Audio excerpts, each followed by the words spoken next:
Sabe que você é um cara muito bem sucedido, mano. Você tem milhões aí em criptomoedas aí. Qual que é a dica que você daria pra pessoa chegar no seu primeiro milhão? Basicamente, fazer curso e estudar. Na verdade, a pessoa não deveria investir em Bitcoin primeiro. Ela deveria investir em estudar. Curso mais Bitcoin, link na descrição para parar com a sardinhagem. Então, curso mais Bitcoin, link na descrição, cupom de desconto Café 50, né? O cupom de desconto 50% é o Café 50. Melhor curso de criptomoedas do Brasil, disparado. Muito bem, Fofolete, vamos lá. Análise gráfica do Bitcoin. Vamos pegar aqui, tá? Estamos numa fase muito importante, que é a fase do rompimento do topo anterior. Estamos a pouquíssimos pilas, ou seja, apenas $5.000 do topo histórico do Bitcoin. Então, nós vamos sim ultrapassar essa região, pode ter certeza disso. Isso aqui pode acontecer de bater aqui, lateralizar e fazer a xícara aqui antes? Pode. Eu avalio e vai romper reto, e aí depois vai acalmar um pouquinho, retestar esse topo, no caso, né? E voltar a subir. E quando eu fizer esse movimento aqui, quando ele parar aqui nessa região, novamente, eu retestar esse topinho anterior aqui, ó, como suporte mais forte. Muitas altcoins podem performar justamente nesta hora aqui. Que eu vou mostrar no gráfico para vocês que várias altcoins estão no padrão lateral, aguardando o Bitcoin dar um bote de bunda, né? Aguardando o Bitcoin. Aliás, eles estão para dar o bote de bunda, só que eles estão estagnados, aguardando o movimento, né? O Bitcoin ganhando mais mercado. Isso está se refletindo em diversos sentimentos no mercado. Primeiro, fofas, nós temos uma diminuição do número de audiência aqui no canal. Quando isso acontece, você também pode utilizar o próprio canal aqui como análise de sentimento. Quando você vê outros canais tendo audiências menores, né, estabilizando um pouco o número da audiência, você está tendo na sua cara um comportamento natural do mercado. Por que o Bitcoin está subindo sem parar e a gente vê uma queda da audiência? Ou a gente vê que as pessoas não estão procurando no Google pelo termo Bitcoin nesse presente momento? Porque muita gente está presa em altcoins e as altcoins estão estagnadas. E com as altcoins estagnadas, muita gente está largando mão do mercado, algumas pessoas já estão desistindo do mercado, já saíram do mercado. Então, com a última grande queda que nós tivemos, ou a última grande correção que nós tivemos de 20%, 30% agora recentemente, nós tivemos muita gente saindo do mercado traumatizada, quebrando. A gente sempre fala, né? Mercado de alavancagem, de day trade, de altcoins, são os lugares mais silenciosos do mundo. São os lugares que, se você não entende, você não tem o domínio daquilo que você está fazendo, você não entende o comportamento do preço, você desiste de tudo. Você desiste das altcoins, das shitcoins, e você esquece que o Bitcoin existe. Então, essa queda ela é completamente normal. Toda vez que nós temos uma grande queda no mercado, nós temos um pico de pessoas querendo saber por que está tendo uma grande queda. E metade dessas pessoas que participaram desse pico, dessa grande queda, elas acabam saindo do mercado porque elas quebraram, porque elas faliram, porque elas perderam dinheiro e simplesmente não querem mais esse mercado. Então o mercado ele faz esse giro constantemente. Então mesmo com o Bitcoin próximo de romper o seu topo histórico, quando é que as pessoas vão voltar para o mercado? Quando aparecer nas notícias, aparecer no Jornal Nacional lá dos Estados Unidos da vida, que o Bitcoin rompeu o seu topo histórico e que agora é hora de voltar para o Bitcoin. Ou seja, as pessoas que gostam de comprar na alta, né, e vender na baixa. Então, isso é muito... O que foi, gente? Mas o que é isso? O que é isso? Tá? Muito bem. E não interessa o que for dito, o que for falado. Nós temos um grande número de investidores institucionais comprando Bitcoin. Então, eu vou trazer agora para vocês os dados que eu trouxe aqui, separei, alguns dados exclusivamente para essa live, porque quando eu for fazer a live com o Boa, eu vou ficar mais focado no Ficube, tá? Muito bem. O que está acontecendo aqui, fofoletes? O que está acontecendo aqui?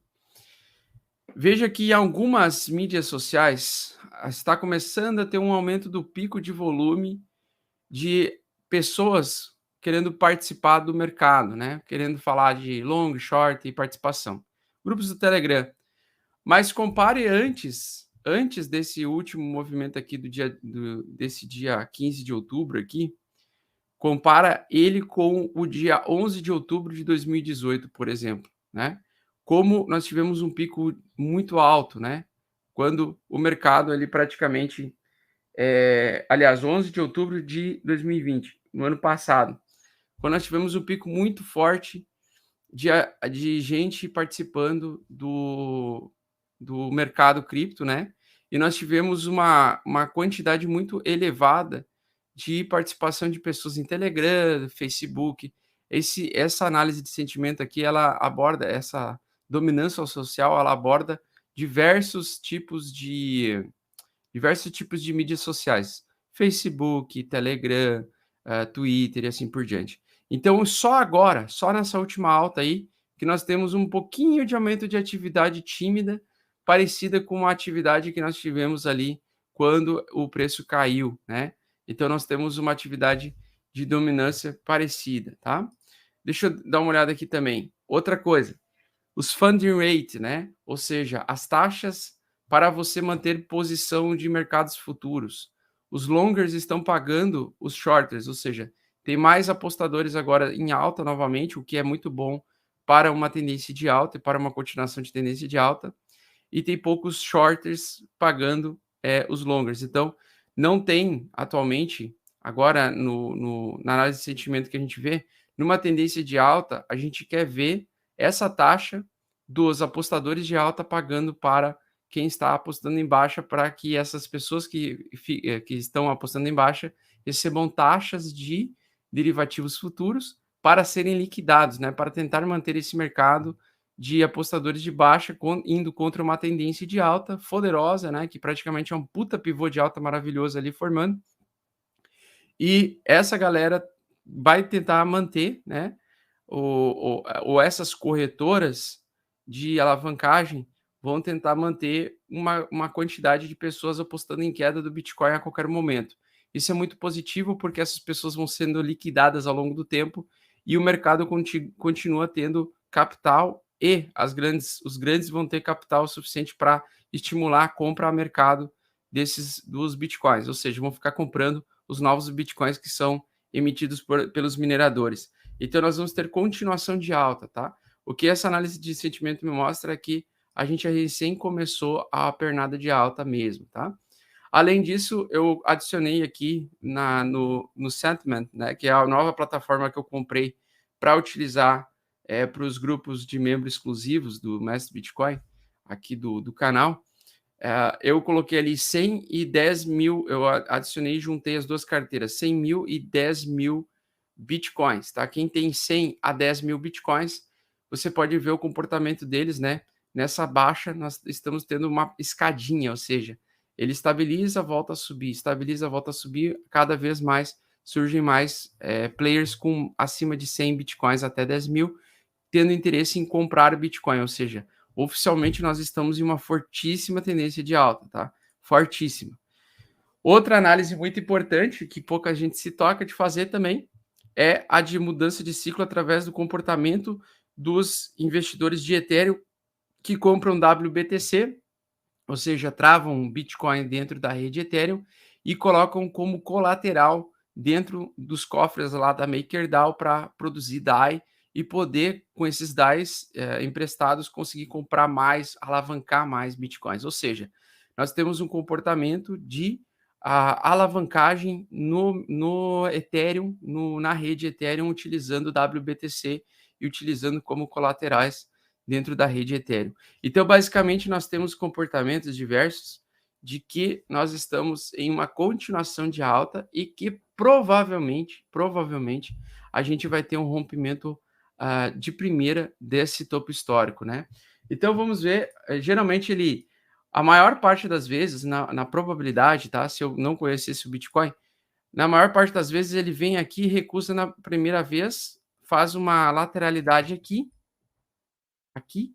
e nessa lateralidade aqui, geralmente, né, ele testa esse topinho aqui anterior, ou esse aqui, tá? Ou esse aqui.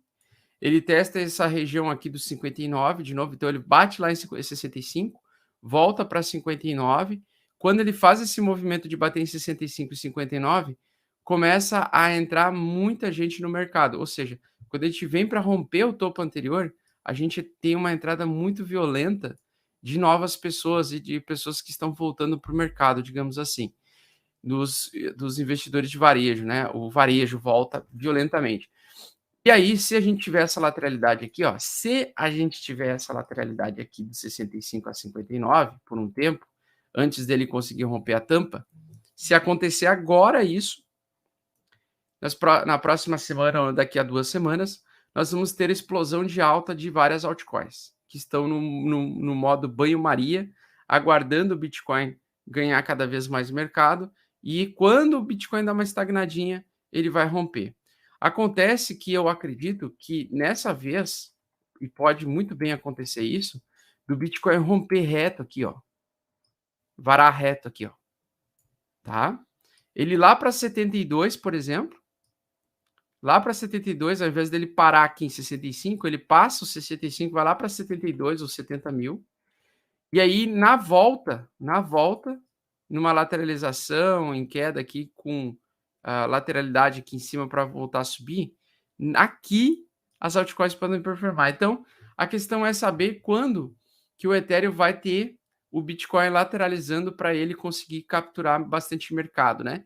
Porque muita gente vai ter o interesse de comprar Ethereums, ter os Ethereums em carteira e usar esses Ethereums para trocar por WBTC, que basicamente é o que eu vou fazer também, né? A todo momento vocês vão ver, quem tem a minha carteira pública aí do Ethereum, vocês vão ver que eu vou trocar Ethereum por Bitcoin, daqui a pouco eu vou trocar Bitcoin por Ethereum novamente. Eu vou ficar nesse trade aí, nessas próximas semanas, para tentar capturar o rompimento do Ethereum WBTC aqui, que está fazendo barras de reversão, né?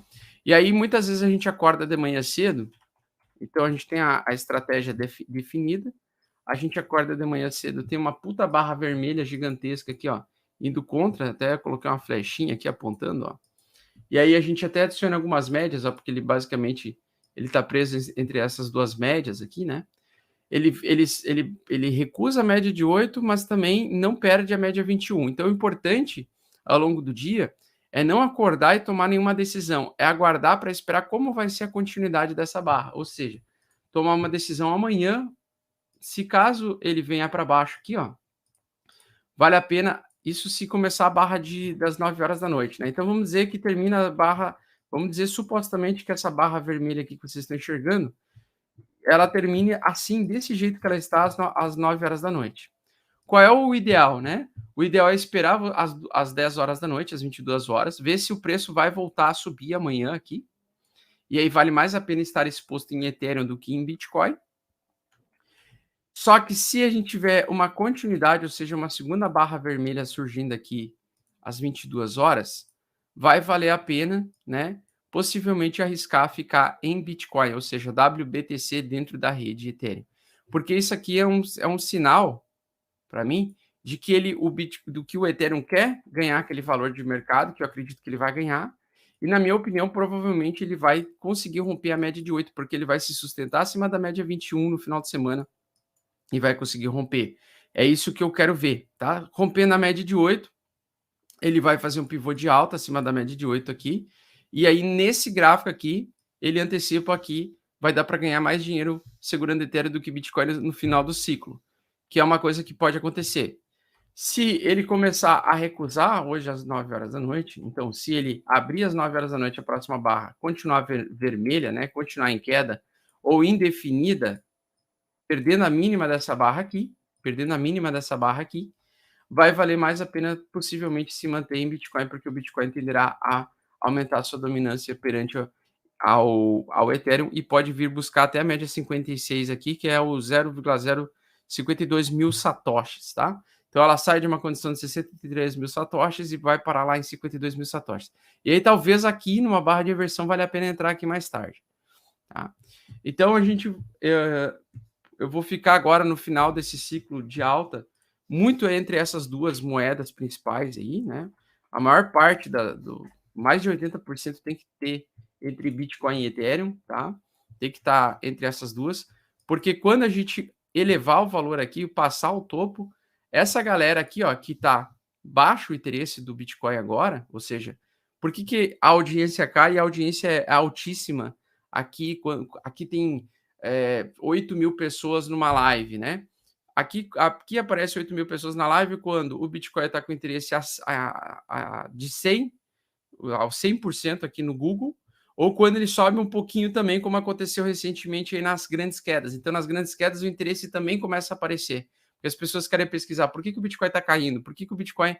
tanto é que as minhas lives que deram mais audiência solo, fazendo sozinho, foram aquelas em que o Bitcoin derreteu 50%, 20%. Por quê? Provavelmente muita gente estava em altcoins e Bitcoin, mas a maior parte em altcoins, e tomaram na cabeça mais de 50% de desvalorização em um dia, ou em 3, 4 dias, e praticamente ficaram traumatizadas, né? São os famosos preguiçosos, o cara que não quer entender a dinâmica do mercado. O cara simplesmente se assusta com aquela condição, acha que aquela condição vai ficar ao infinito, mas na verdade é uma condição temporária para o preço continuar subindo ou para o preço seguir uma tendência de longo prazo. Então, essas coisas não tem, e é inevitável eu vou recomendar de novo o curso Mestre Bitcoin, link na descrição, cupom, cadê o cupom aqui? B3 morreu? Cadê o cupom B3 morreu? Para as pessoas que querem estudar, porque é nítido a diferença entre pessoas que estudam nesse mercado e as pessoas que não estudam. O comportamento não é porque, não quer dizer que pessoas que estudam não vão ter prejuízo, elas também poderão ter prejuízo, só que pelo menos elas estão na fase de aprendizado, elas estão na fase de, ao invés de se fazer de vítima, ficar traumatizado, sair falando mal do Bitcoin e do mercado, e não entender que o problema é o comportamento das decisões que elas tomam, não é o mercado em si caindo, que é o vilão, não é não é o Ethereum, Bitcoin ou altcoins caindo que eles são os vilões. É a ignorância que é vilã. A ignorância é a maior vilã do ser humano, né?